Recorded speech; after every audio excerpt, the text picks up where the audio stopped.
if you look at that from a more traditional marketing and sales-led growth point of view, you feel a bit like a caveman, right? Like, holy shit, this is the new way. Hello and welcome to this episode of the Virtually Anything Goes podcast. It's great to have you with us again. Today we're going to be talking about building an always-on digital engagement engine. And I'm joined by a great speaker. This is Kees Henniphof. Kees and I have known each other for some time. Kees is a senior marketing leader. He has been in marketing for many years. He has deep experience across scale-up and enterprise-level businesses. Before taking the marketing helm as VP Marketing at Chili Publish, he was in senior executive marketing roles across companies like ServiceNow, StudyTube, NetApp, Team Leader, and Binder. And I'm delighted that you're joining us here today, Kees, for this conversation. I think it'll be a really good one. You and I have spoken many, many times about this topic, but first of all, welcome. Thanks, Lev. Great introduction. Great to be here and looking forward to the conversation. Brilliant. It would be easy for us because we've spoken about marketing many, many times. We've never recorded ourselves doing that, but we've spoken about these things many times. It'd be easy for us to go straight into a popular topic and join everybody in the same conversation in marketing land out there. But we have quite a sort of unique launching point. We've known each other for many years, as I mentioned. And about 7 years ago, you brought me in and had a conversation about building an always-on marketing engine at ServiceNow. That was very webinar-centric, but it had a sort of wide sort of infrastructure as you were planning it. And the approach was quite bold. It was quite different at the time. And since then, ServiceNow has kind of grown and gone from sort of, a sort of scale-up size and enterprise into what was in 2022, a sort of $7 billion turnover. So it clearly something that was being done back then across the entire company was working, and it's now a great success story. But that's where we launched on from as well. We built this webinar program together. You had this great vision on how the entire marketing function would feed into that and how that would move over leads, obviously, into the sales funnel as well. So that's our starting point. Let's use that maybe as a starting point for this conversation as well. Over the last 7 years, how has marketing changed since then with that approach in mind, and how are things today? Yeah, no, it's a great point. And of course, preparing for this conversation, I did a bit of digging and thinking about what got us started and what actually was the whole purpose of that project, but also how it relates to where we are today and how some of the things that we learned and put in place then still are very relevant, and still the thinking behind it can be applied to most everything in marketing still today. So without making it bigger than it should be, I thought it would be a nice idea to review some of those concepts. First of all, the reason why we decided to put in place that particular webinar program, because not every webinar program is the same, was that we were a small team serving a very large geography, which was the Europe, Middle East, and Africa region. Lots of local teams and local operations going on. A small central marketing team, with many constituents and many requests coming in for local content, local strategy support, local sales teams, partnerships that needed to be supported. So we were looking for a vehicle that could be both programmatic enough for us to repeat it over and over again in a meaningful way, but also flexible enough to support those different types of strategies in the market. And the webinar program turned out to be exactly this, because on the one hand, it can be run as a very programmatic program where you build over some time, you build a playbook of all the steps that you need to go through to deliver a playbook, and everyone involved in the company gets used to working that playbook. So the longer you run it, the more it turns into a capability that you can establish within a B2B marketing organization. So that's a very positive side. The second point is it is all digital, which means there's a lot of data going around, everything in terms of audience behavior, content, engagement, performance analytics, impact to pipeline and revenue. Everything is in digital behavior and therefore can be properly tracked and reported on which I think for the last 10, 15 years is really the holy grail in marketing, business-to-business marketing. On the one hand, you have the promise of data, and there's lots of data around, but you see so many examples where data is really inundating and drowning marketing teams because people are just struggling to figure out what to report on, keep the data clean, keep it going for a longer period of time so that you can start reporting on some trend lines versus point activity performance. And that's another element of a good webinar program is as you build out this capability, you can also report on the impact of that capability, and you can really turn it into a differentiator for the marketing organization. And then personally, as a marketer, what I always really liked about running a program like that was you develop really strong relationships with the product organization, with the pre-sales organization. You're part of these conversations preparing for webinars. You bring your best speakers in front of a microphone or a camera, which means you interact with your best speakers, which usually are the subject matter experts. So you learn a lot from the product, from the value that's being created for the jobs to be done that really matter for prospects and customers, which really can improve the whole of marketing. So not just the webinar program. And at the same time, when you bring customers onto your panels, you also develop strong relationships with customers. And I may sound like a bit of an old geezer, but being in front of customers, talking to customers, is something every marketer should try to do very, very often. But marketing is a very busy game, so quite all too often it's difficult to speak to customers on a regular basis.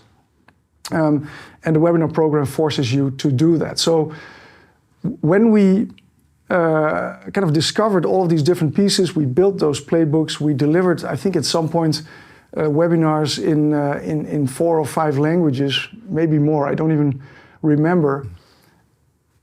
At the heart of it is this capability, is this ability to have a playbook that can then be applied over and over again and improve as you do more of it. And I think that's kind of, it's a bit of a long answer, but all of those elements, like I said before, are very true also when you look at other parts of marketing, where you try to, resources are always scarce. ServiceNow today probably has a marketing team of like 400 or 500 people globally.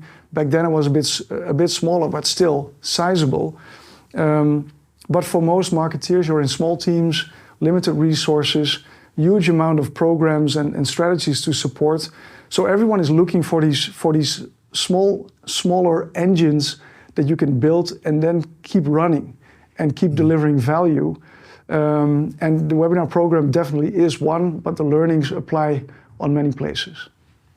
I mean, what you're saying effectively is that there was a strong focus on this playbook that you mentioned, ultimately automating processes to a point that they were repeatable and predictable, and you knew how much work was involved, and with scale, it wouldn't necessarily, if you were doubling your output, it wouldn't necessarily mean you were doubling your workload or the resources required. Exactly. Because it was automated already. And that engine that you built back then, that was, I mean, I say back then, it's only 7 years ago, but it's a lot has changed since then. But that was quite complex, right? I mean, it had not just the webinar program, you had the marketing stack feeding into that with various activities and lead nurturing and lead scoring and everything that was generating the leads was leading up to ultimately at the center having those webinars and that webinar program, because ultimately you get most data out of that.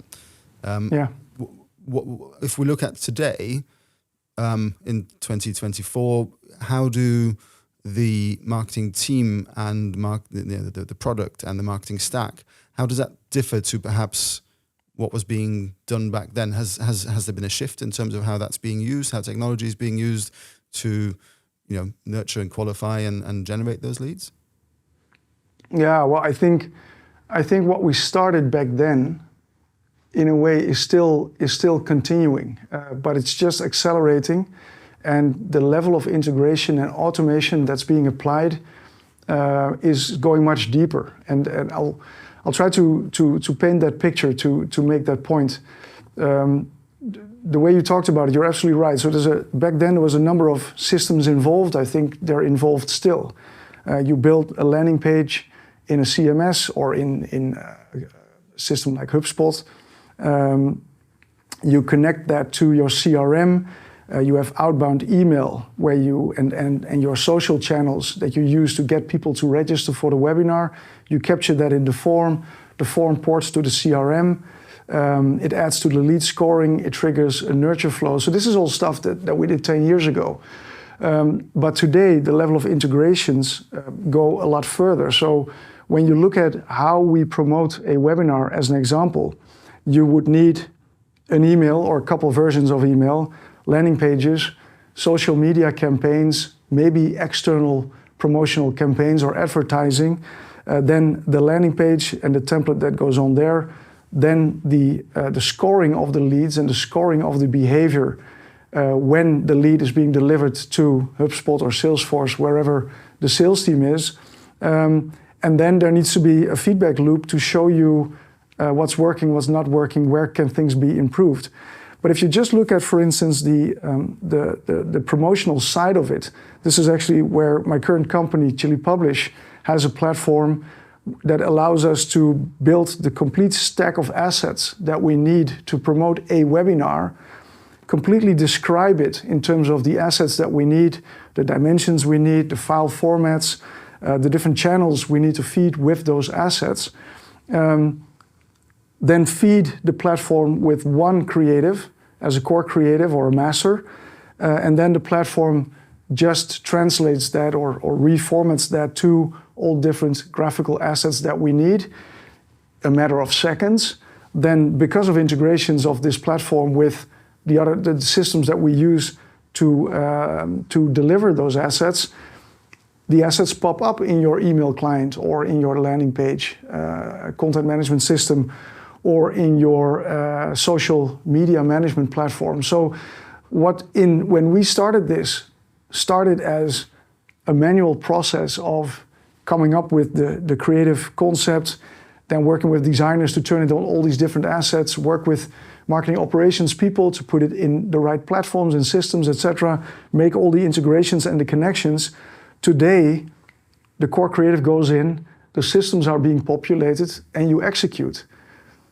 Of course, without the knowledge of all the different steps involved, you're not able to tell the Chili graphics platform what you need. But because you do, because that's how we execute it, the brief is very clear. The assets that you need is set, it's linked to this playbook, so everyone knows about it. The production side of it is just completely automated today.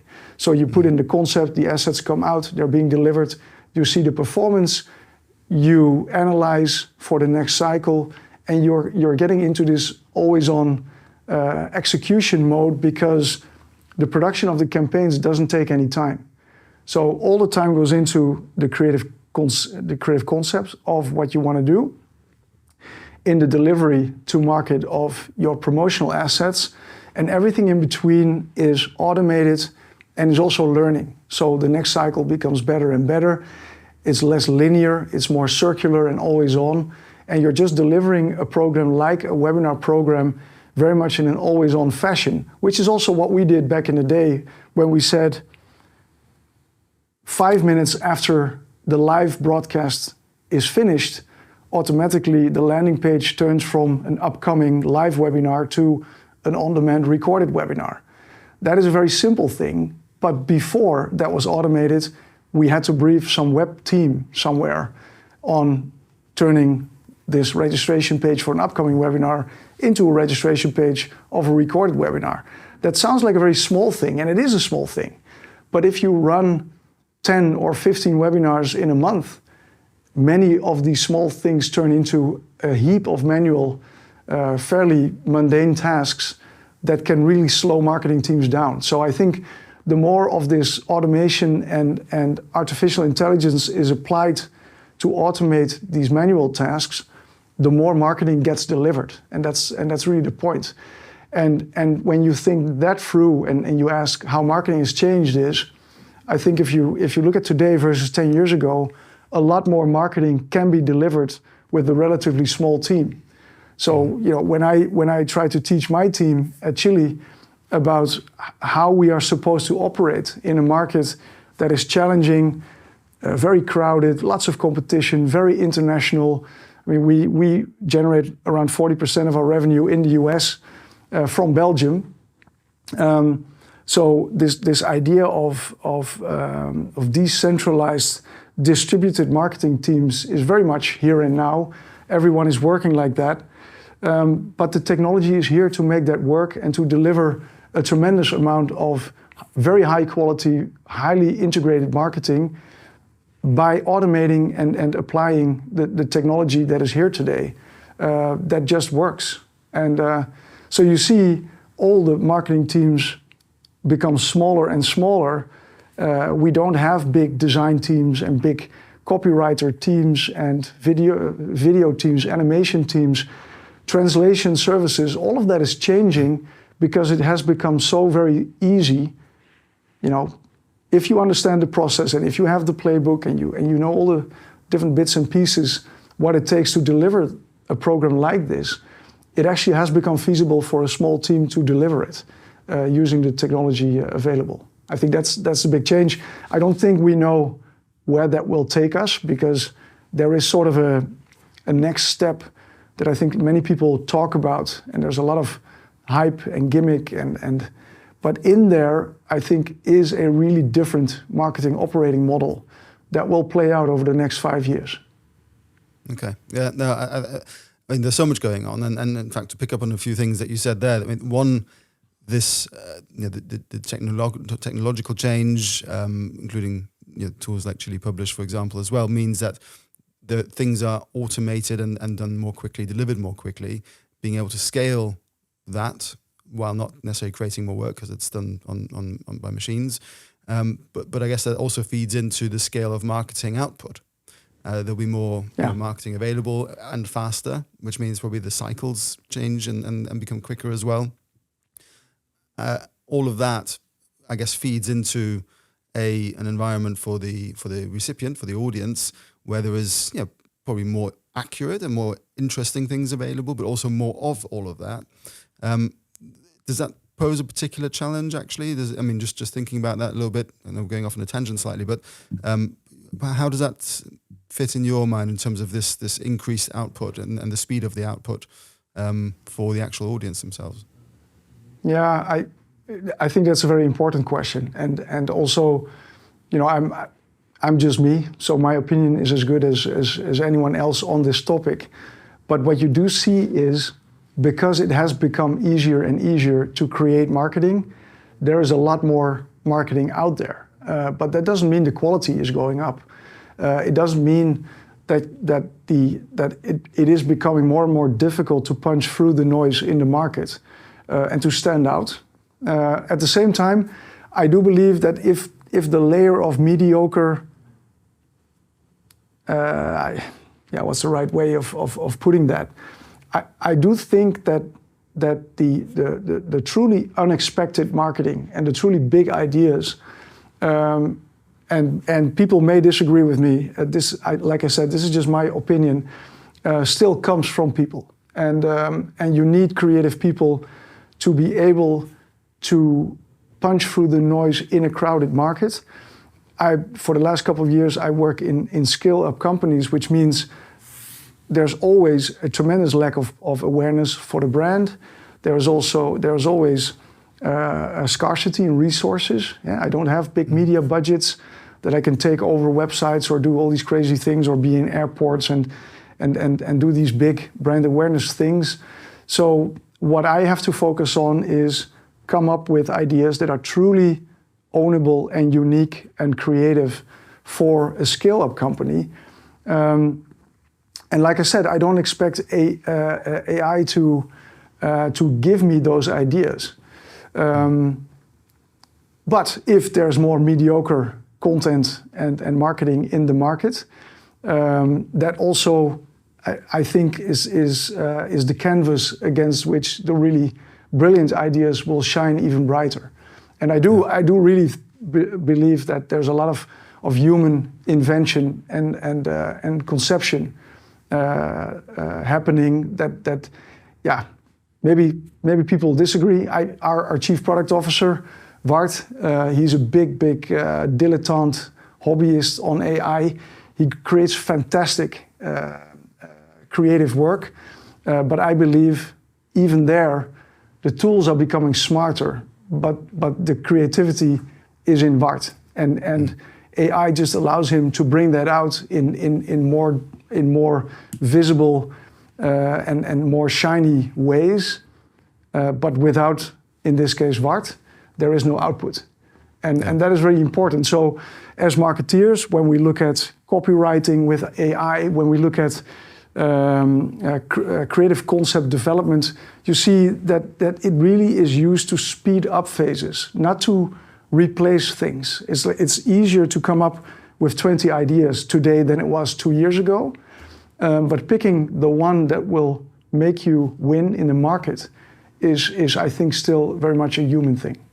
Yeah. So let's see what happens, eh? Yeah, no, absolutely. I mean, yesterday evening I was reading an article on LinkedIn, or post on LinkedIn, about somebody who said, hey, here's what I did to increase my website traffic, and they were talking about taking their most popular blog posts and putting it through GPT-4 and basically getting the AI to identify potential questions that haven't been answered in that post, and then also writing the answers to those and having a little sort of FAQ section at the end.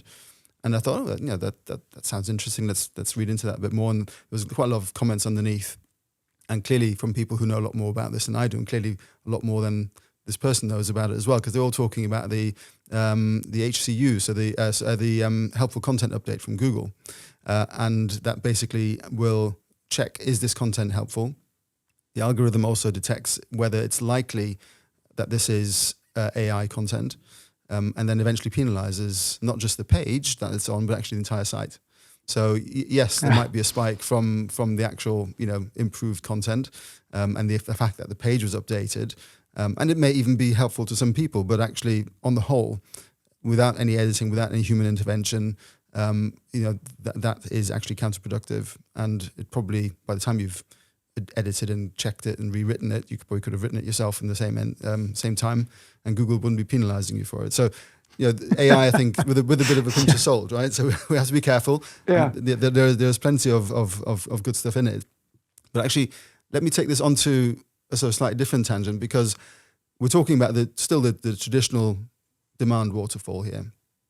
It's kind of generating the leads and then qualifying the marketing qualified leads, sales accepted leads, sales qualified leads, opportunities, and that is quite traditional. And we have all these things feeding into it, perhaps at a greater speed. But where does lead generation fit in? That is either product driven or community driven. In terms of generating leads from the community within, or through the product itself. You work for a SaaS company. That must be a big topic, right? That is a very big topic. I think that is another challenge for marketers in 2024, is there is no one answer to it. We see fantastic examples of traditional sales marketing-led growth, community-led growth, product-led growth. Yesterday I was in a conversation with our CEO, Kevin. He talked about Figma and how they grew.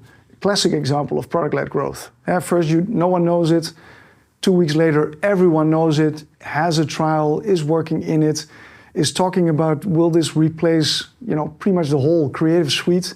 Very much grassroots product-led growth, very close to community-led growth, because the whole creative community jumped on it. And there you see conversations driving product-led and product-led driving conversations, and that almost becomes one thing. And then if you look at that from a more traditional marketing and sales-led growth point of view, you feel a bit like a caveman, right? Like, holy shit, this is the new way.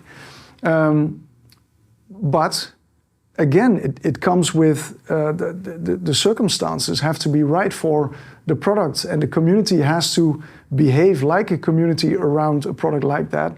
And there's other markets and market segments where the audiences just behave differently, or where the product actually is quite complex and it's not that easy to have it grow in a product-led growth motion or in a community motion, because there's so many things that have to be checked off before people can take a trial or demo a product or have a relevant experience in the product. So we're working on all levels, I think is the right answer. Before I started here at Chile over a year ago, I wrote a blog post about, more and more it's really about finding the right balance between what are the different growth motions that you can sustain with the available resources. Before that, the conversation was always about what is paid, what is organic, what is content driven, what is interruption marketing. That whole conversation is also still going on. The problem right now is it's all in the conversation, and the challenge for marketeers is, you have one budget, you have one team, you have probably like 5, 6 key stakeholders in the company with their expectation of marketing, and what you try to do is deliver a balanced plan that is realistic and that takes all these different variables into account of a growth strategy without spreading the resources too thin across all these different things that you can do. And I hear a lot of that in my network of people who kind of go in to the left and then that isn't producing results. Within a quarter, they kind of pull back and do a bit of that, and then it becomes too thin, and it's unguided, and they get feedback. What's the plan here? What's the strategy? So on the one hand, we are being asked to pick and choose and go deep in a number of strategies, but the options are really manifold, and that is the big challenge. So I think everything we developed in the last 10 years around running tests, doing research, that is also still here. And you don't hear that a lot. It's not very sexy these days. I don't mean with research, ask ChatGPT a couple of questions, right? Because that is replacing what we used to do in research. But the results are being dreamed up to a certain extent. So I would press marketeers to try to hold on some of these.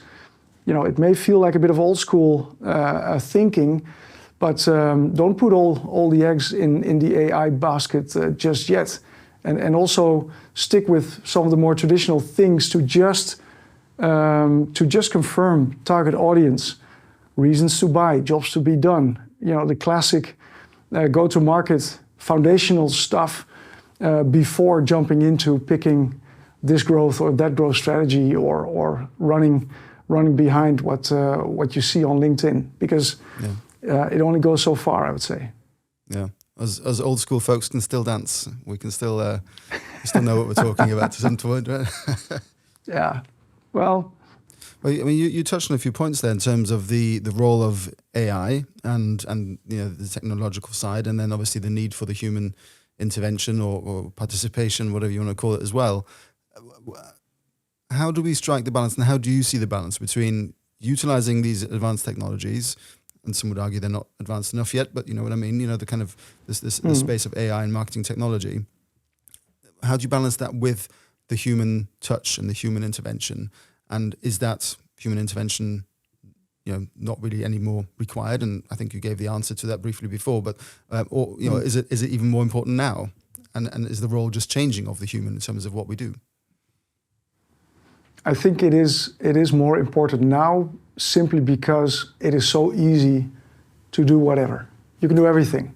I mean, in the old days, we would talk about the marketing mix, and we would experiment with journeys and paths and all these things, and we would look at touches and analyze data and look for patterns of likelihood of conversion down the funnel, and that would be a lot of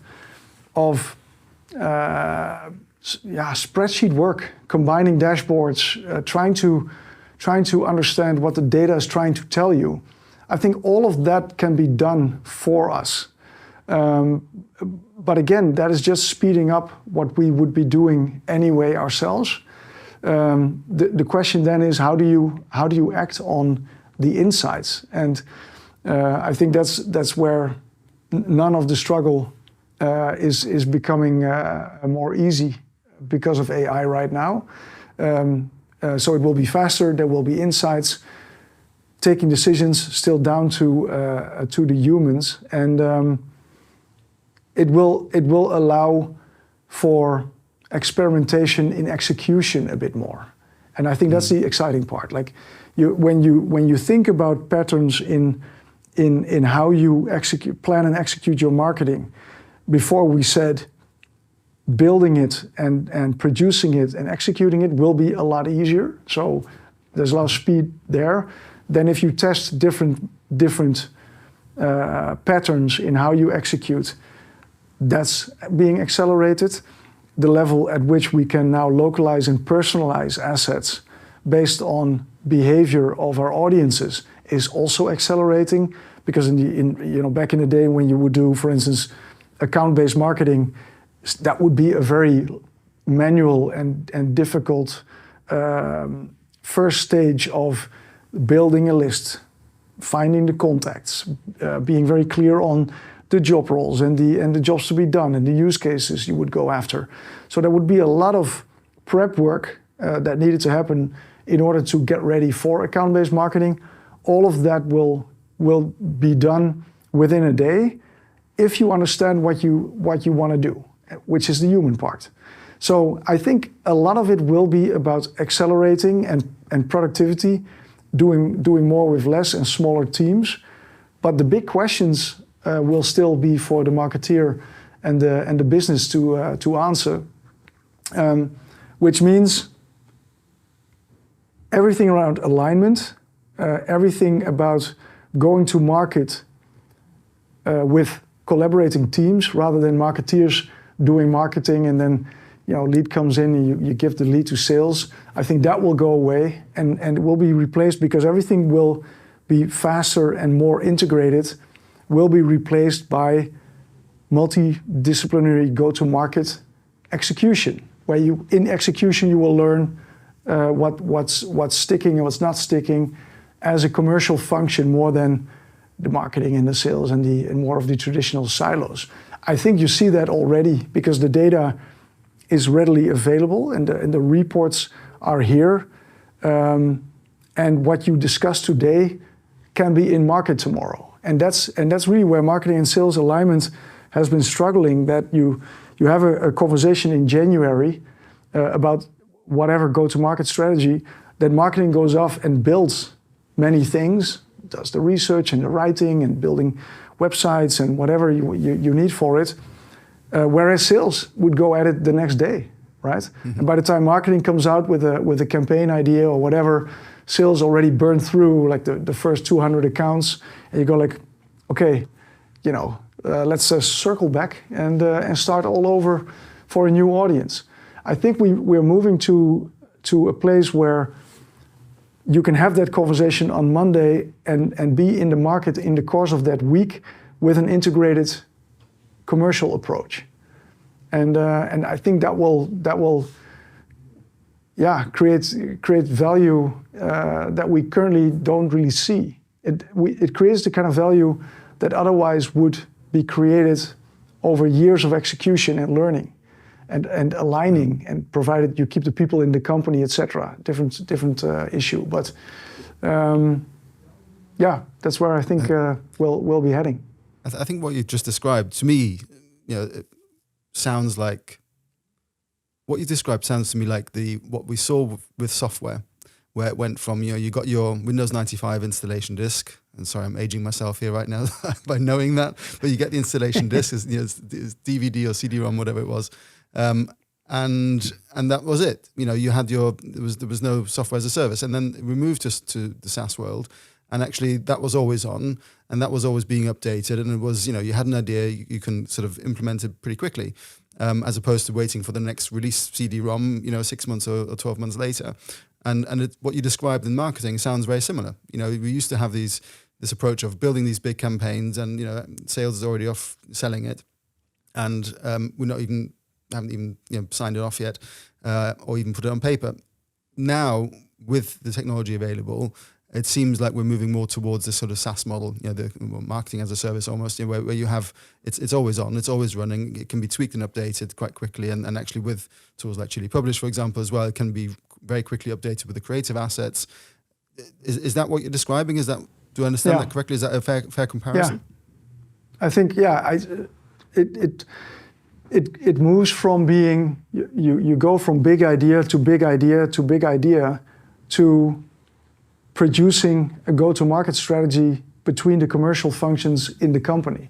And I know this is very much maybe in a sort of a SaaS bubble, but that's a big bubble. And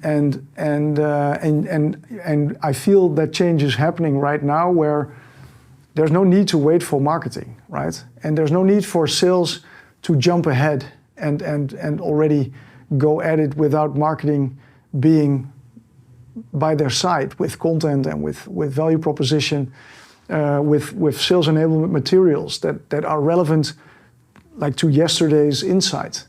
So the speeds are changing in how these groups are operating, which I think is only for the better, because the more closely, not only in aligning the plans, but in aligning the execution, the modes of execution we can get, the more impact you will have in the market, because the market is bound to understand what's going on when they hear something on the phone and it's different from what's on a website or what they receive on email or see on social media. So the level of integration and alignment that automation allows for will increase the value that's being created in marketing teams. And I think you'll see the teams maybe become a bit smaller, the output being bigger and being always on and much more in a sort of a continuous delivery.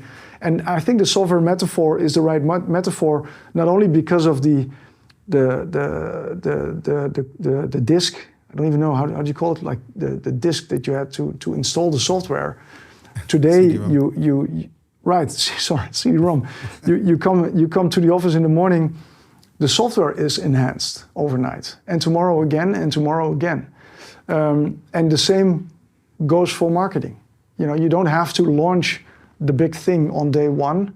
You can ease it into the market and build on it as you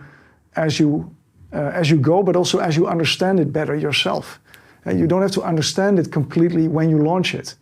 That may sound like a very dumb thing to do, but I think the spirit of continuous delivery of marketing really is that you have your insights and you have your creative concept and you start dripping it into the market and you go slow and then you grow it out. You build it out as you see the audience respond. If the audience doesn't respond, you pull it back or you change it or you add to it, whatever, until you have it right. That may sound like almost like product market fit on the go-to-market motion. And it's not just about the creative concept. It's not just about what your value proposition. It's also about the channels that you choose to engage with your market. And is the campaign and your message that you want to put out there, is that fit to purpose in that channel? There's so many different variables today that you need to get right in order to actually reach the audience with the right message. It feels like it's old school to try to do that all at once in a very big motion from day one. That's really not what it should look like now. So you ease it in and you build it out, and you learn as you go. And I think that's the continuous delivery of marketing. Yeah. So I mean, it clearly is getting more complex, and I think probably it's also complex because not just the new technologies and the change towards different types of technologies like AI, but it's also because it's quite a significant transition period. So that there are almost two systems in place, and you have to navigate both systems. Yeah. The way it used to be and the way it is potentially soon, but perhaps not quite yet, and having to kind of marry that together and try and understand that and sit across that. So for anybody listening to this who's interested in knowing more or kind of going down this path, what advice do you have in terms of navigating the current field as it is, the technologies, this transition from kind of what we called old school earlier to kind of what it is now, and the impact on marketing and strategy and execution. What advice do you have for them? I would start with being very, very bullish on budget, the budget spent. So if you look at if you look at a budget sheet for marketing of 5 years ago, it will be completely different from what it looks like today, and that is really important to realize. So if you spend a high percentage of your marketing budget on fairly traditional paid media investments, like third-party paid media, search, paid social, be very careful on that end and be very, very honest about the real value that investment is producing. And this is one of those kill your darling moments, right? Because it's very easy to copy-paste last year's Excel sheet, leave the paid media line items in, tweak a bit of the campaign development and call that your next year's plan. But I think the world is really going beyond that way of investing. So I think what is being asked of marketeers is to scrutinize the budget, trust your intuition as a marketer, that it is about your audience, your message, their reasons to buy, their jobs to be done, the value you can create if your product is solving a problem, and make sure that you understand the problem that you're solving and make sure that is articulated in your marketing, and then be very, very tough on the budget. Like don't go into these almost automated allocations into certain channels, but build a set of channels that you can really own and build out like we just described, and start adding budget as you confirm your fit with your audience and your channels and the patterns in the data that you see. That would be my advice. It's not an easy advice, but I'm sure I've also been in larger marketing organizations, and sometimes it is it's very obscure where the money is going and how it's being allocated. But if you have a chance, get a really good look at the budget sheet and challenge, is every euro or dollar primed for a return on investment? Because I've seen budget sheets lately from peers where, you know, there's just, I wouldn't say, it's not laziness. It would be lazy if you had the data and wouldn't act on it. It has become more and more difficult to understand the impact of those budgets. There's voices in our marketing community that talk about the dark web and dark social, and there's so much behavior that you don't see. And I really don't agree with any of that. You know, there is a lot that we don't see, but there is an awful lot that we do see, especially in B2B marketing. You have your CRM and you have your channels. It is about really coding everything so that you see, well, maybe not everything, but almost everything, and you see enough to make really well-informed decisions on spend, which puts you in a position to be at the table with the operating officer and the sales officer and talk about the contribution of marketing to business growth. And until you can be very honest about the budget, you haven't earned the seat at that table. And that's, I think, what every marketeer should aspire to. Yeah, that makes sense. I mean, we could talk for hours because there is so much in this topic. We haven't got the time, sadly, to go into. Perhaps we can have you back sometime and talk in more detail. But this is really fascinating because I think we're in this transition phase from what it used to be to kind of what we're seeing happening now in the marketplace and marketing and across technology in general. Thank you so much for your insights and for your opinion. We're not quite done yet. It's my favorite part. Some would argue my least favorite part. It's the virtually anything goes question. So this is where I get to turn the control over to you, Kees. I've been asking you many questions, and you've been talking for a while. You can ask me a question, any question you like. The only caveat is once I've answered, you then also have to answer the same question. So go ahead. I'll turn the control over to you. Okay. So Lev, I happen to know that you speak a good bit of Dutch. So my question to you is, can you say something really nice to our audience for the rest of their day? So to have them have a really nice day. Got me out there. I wasn't expecting that one. My mother will be so proud if I do this right. But the last time I've properly spoken Dutch or anything I remember, is probably from the age of about 10. So this might be on the level of a 10-year-old. I'll need to have a little think. Hold on. We might have to edit this part out where I think, because it might take a little while. Okay.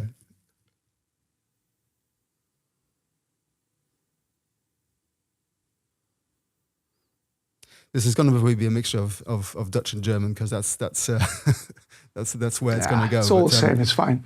Oké, hartelijk bedankt dat jullie hier waren, dat jullie geluisterd hebben. En ik hoop dat het heel interessant was. En nou hoop ik natuurlijk ook dat jullie op de volgende episode ook erbij zijn, waar we met Chris Mitchell spreken.